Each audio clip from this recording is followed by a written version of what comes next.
Hey everyone, this is the LEGO Ninjago Legacy Overlord Dragon set, aka Overlord True Form.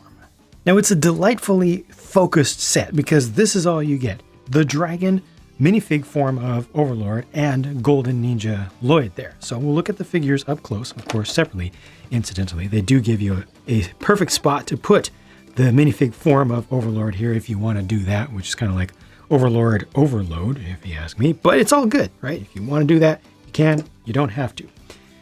Right off the bat, obviously these wings, don't have all of the webbing inside. It's supposed to be very skeletal, but then it should have a little bit of webbing inside. So I am disappointed that they didn't give us any vinyl or cloth pieces to go in between there, or at least a single one per wing. That said, I have no other complaints about this, personally. It has good articulation. You got the neck able to do just terrible things. I mean, you can really make it look like it's breaking itself. Look how much you can turn that head. That is really cool. I would actually like to see a lot more dragon toys in general, not just from LEGO, be able to turn the head that much, because they have two full-sized ball joints there, and that's just a good look. It's just a good thing to be able to do, because dragons, they'll look back at the rider and stuff when they're animated. These headpieces are new, right? They came up with a top headpiece and a lower headpiece or jaw piece just for this set. The teeth are dual molded in, so that gold is dual molded in and it's slightly soft. So these aren't going to break off and they're not going to do too much damage if you like fall on that or something. Got a suggestion of some glow coming from inside the mouth there as well. I like this head. It's pretty proper, especially when viewed from the side. Yeah, that's a good profile there. So you got this articulation, and back here you got the tail. It's able to wag about, so I can just kind of let it do that, or I can move it myself just from that joint right there. So that's good. Doesn't go up and down though, and you can't lock it into place. The wings, well, they're on ball joints, and the ball joints are set up in good places, so you can really bring this forward. You can really bring it back. You can tuck it in like this on the side. You can also move this little finger of the wing out a bit, so maybe you can get a slightly different look from that. I don't know, that's not a good look. I think the closer you keep those together, the better. The legs are pretty well articulated because you've got all this forward and back. You can splay them in and out, although there's not a lot of movement to go with that at the ankle. So ankles go forward and back, but they don't go side to side that much. Thus, if you try to splay these out like this, get a more menacing pose, one of the feet is not able to go all the way flat down on the ground, but it's still able to stand up just fine. So what I can do is I can bring this right up to, that one was actually out of socket. There we go, right up to about there by moving the tail out of the way. Let me see if I can get this a little bit more vertical for you guys. To stand up just a little bit more. That's more like it. So yeah, you can stand up, and compared to a minifig, I guess I should get this one. This is definitely much larger than I expected. From looking at the pictures, especially with these skinny wing bits, didn't look that menacing, but it's actually fairly sizable, especially for the number of pieces and ultimately the price. I forgot you can also move these bits up and down, these bits up and down a little bit, doesn't do all that much there. And these fingers as well can be used as small claws. And that's about it for this one. It is well covered. They have mostly the dark blue color, black, and then dark gray. Not a whole lot more than that. A little bit of gold peeks through, which I think is fine. And then just the regular purple as an accent. Fairly consistently used throughout. So I think that's done pretty well. And check this out. That is really nice. That is super deluxe, if you ask me. The underside did not need to be detailed that well. It's just good. It's not that many pieces. There wasn't that much work that went into it, but I am happy with that. So if it's flying overhead, you see that, it's a good look. Also, while it's flying, because of the articulation here, you can get the legs completely out of the way. So it's got that good soaring look, see? Pretty good. Pretty good viewed from the side. I like it. You can do all this kind of stuff, right? Feels kind of organic. All kinds of good ways. I just wish that they had some kind of webbing. I mean, even just another set of pieces to go in between here, some smaller ones, to fill in that space a little bit would have gone a long way. But nowadays they make cloth pieces, they make vinyl pieces. They could have done that, especially when you consider that this is the first time they've done a full-sized, proper Overlord Dragon. After all these years, they didn't even do it back then because they were thinking that Ninjago was done and everybody was going to be done with it. But it came back, and here we are today.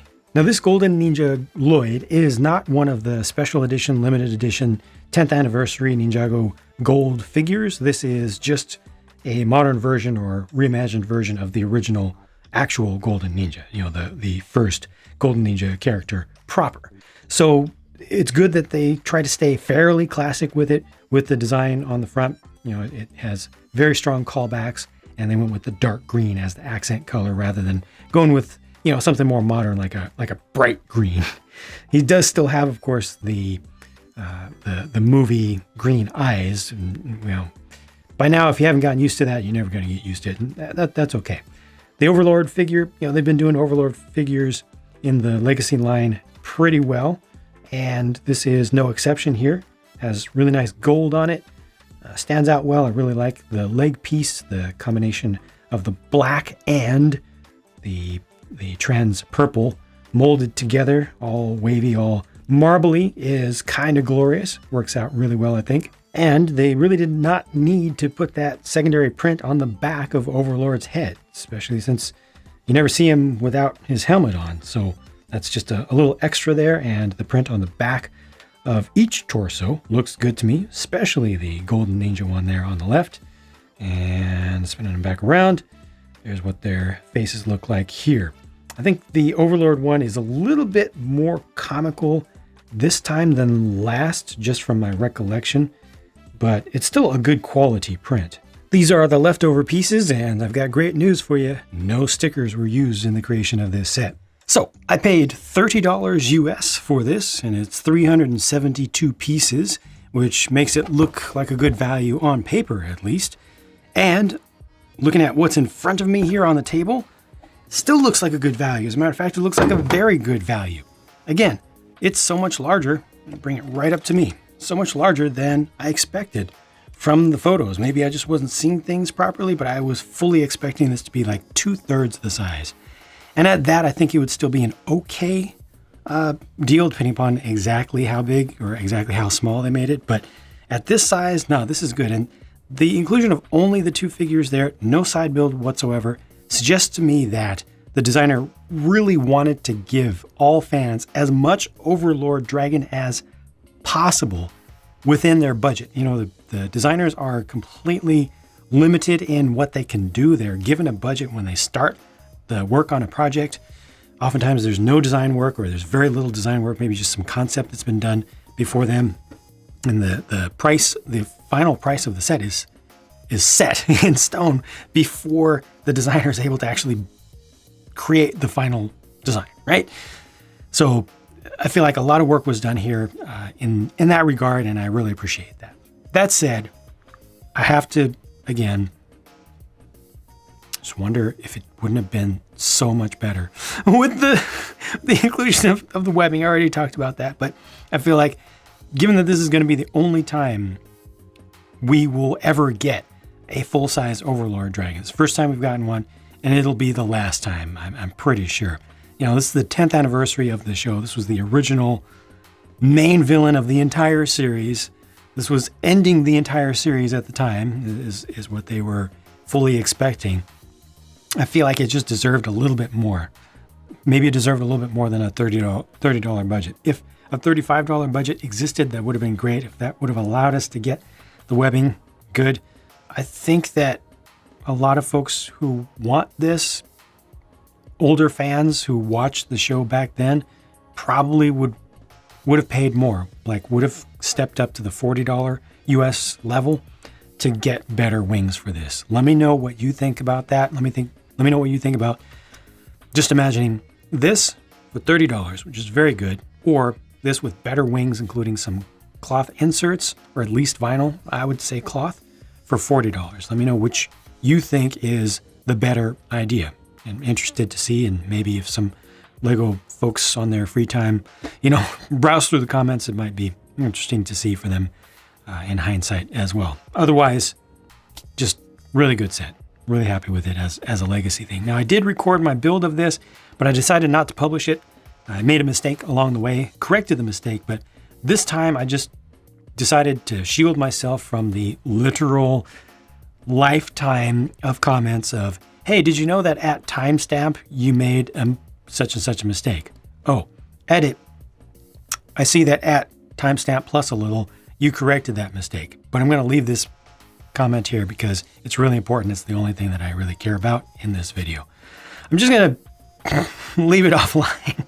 I'm not interested in dealing with that, but I will continue to try to do my best to not make any kind of mistakes whatsoever in my builds. I will continue to record them, publish them on my Pure Build channel in the real-time form and the Speed Build channel in the time-lapse normal form with the musical background. And of course, I will continue to bring you more reviews here on this channel until review season is pretty much done.